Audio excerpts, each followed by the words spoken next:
Magandang araw po. Welcome po sa aking channel, Love9 TV.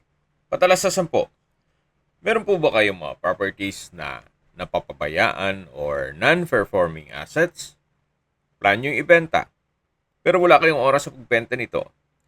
Kung ito'y pagkakatiwala nyo po sa amin, tawag lang po kayo sa aking numero, usap po tayo, gawa ko po ng video for free. Yes, libre po, wala po kayong babayaran. Tutulungan pa namin kayong mabenta ang inyong property.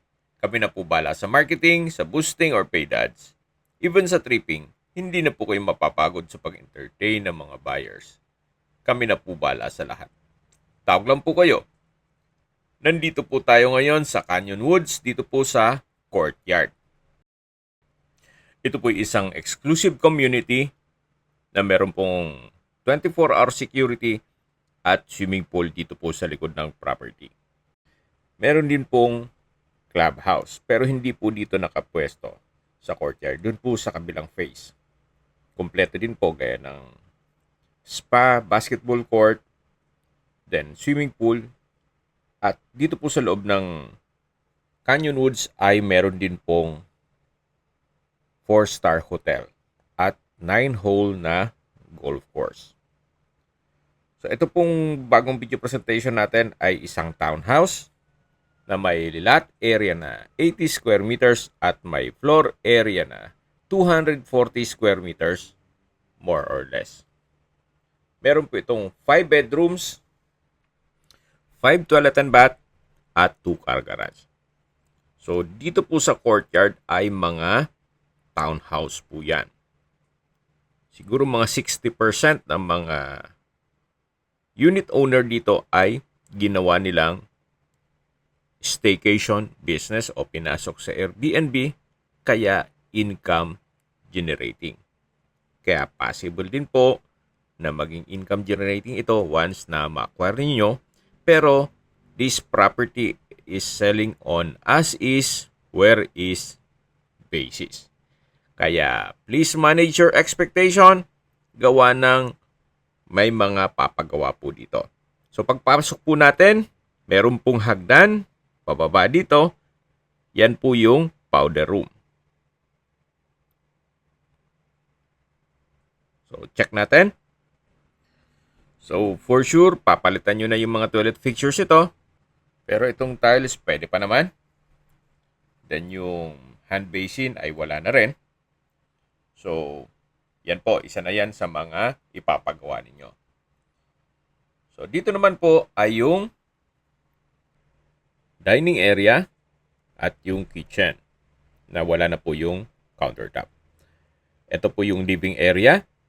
Then may open below at sa dulo ay meron pong glass door. Ito po yung tinutukoy ko na kitchen at ito po yung first bedroom. O pwede pong gawing service area. Sa dulo po ay may sariling toilet and bath. So, for sure, papalitan din nyo po itong toilet fixtures, pati itong tile bathroom wall. Then, labas po tayo.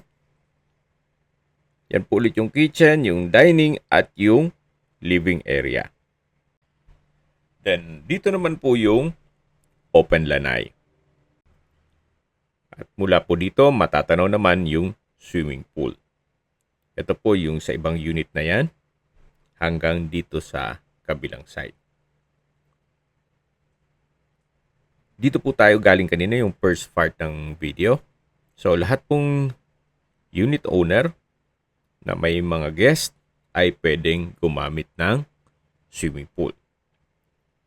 Kaya okay na rin po ito gawa ng kung magpapagawa pa kayo ng staycation na bahay at papagawa pa ng swimming pool, medyo dagdag pa sa maintenance yon. So, at least dito, meron na pong malapit na swimming pool mismo. So, balik po ulit tayo dito sa loob. Ito po yung sliding glass door. At pasok po ulit tayo dito sa loob. So, check na natin yung mga kwarto sa taas. So, ito po yung hagdan. So far, maayos pa naman ang wooden staircase. Then, itong wooden handrail. Okay, akyat po tayo. Samahan niyo po ako.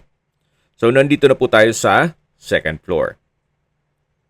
Ito po yung second bedroom. Sa spasyo, hindi naman siya ganun kaliit at hindi naman ganun kalaki. Then meron pong glass window. At dito naman po yung partition na kung saan tinanggal po yung second bedroom po sa kabila. So siguro para mas magandang ay gawa na ng hollow blocks na partition. So ito po yung second bedroom. At ito naman yung pintuan para sa third bedroom. Meron din po itong glass window. Yan po yung partition na tinanggal. Wala na rin pong mga outlet. So, ito po yung common toilet and bath. So, pagawain na rin po. Maigi na po yung pinapakita ko sa inyo para at least alam nyo na kung anong mga possible na gastusin ninyo. So, ito po yung fourth bedroom o master's bedroom na may sariling toilet and bath. So, dagdag nyo na po yan sa pagawain. Then, lahat pong outlet ay wala na, tanggal na. At dito naman po yung view mula dito sa master's bedroom. Tanaw po yung swimming pool at ibang units. So, malaki naman po ang espasyo nito. So, labas po tayo at aakyat na po tayo dun sa attic na kung saan meron pa pong 2 kwarto dyan.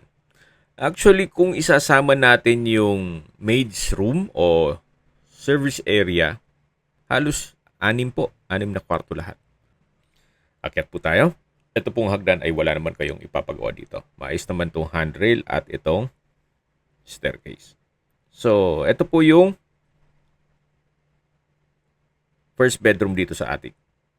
O sa kabuang kwarto ay pang-4 na po ito. Malaki naman po ang espasyo. Then, dito po sa mga wiring for sure ipapagawa nyo. At yan po yung harapan nitong townhouse. Okay, lipat na po tayo dun sa kabilang kwarto. So, ito po yung hallway. Then, bago natin i-check yung kabilang kwarto ay ito munang common toilet and bath dito sa attic. So, yan po, pagawain din. Then, ito po yung last bedroom o fifth bedroom na may skylight na serves as natural sunlight. Mas malaki po itong kwarto dito.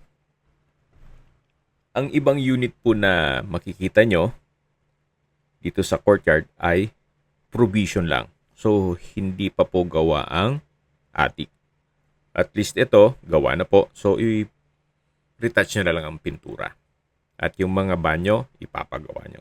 Yan po ulit yung swimming pool. Abang bababa na po tayo, pag-usapan na natin ang distance, location, at travel time.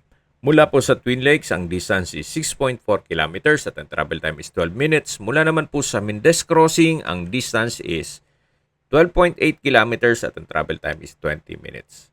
Kung manggagaling naman po sa Tagaytay Rotonda, ang distance is 29 kilometers at ang travel time is 35 minutes.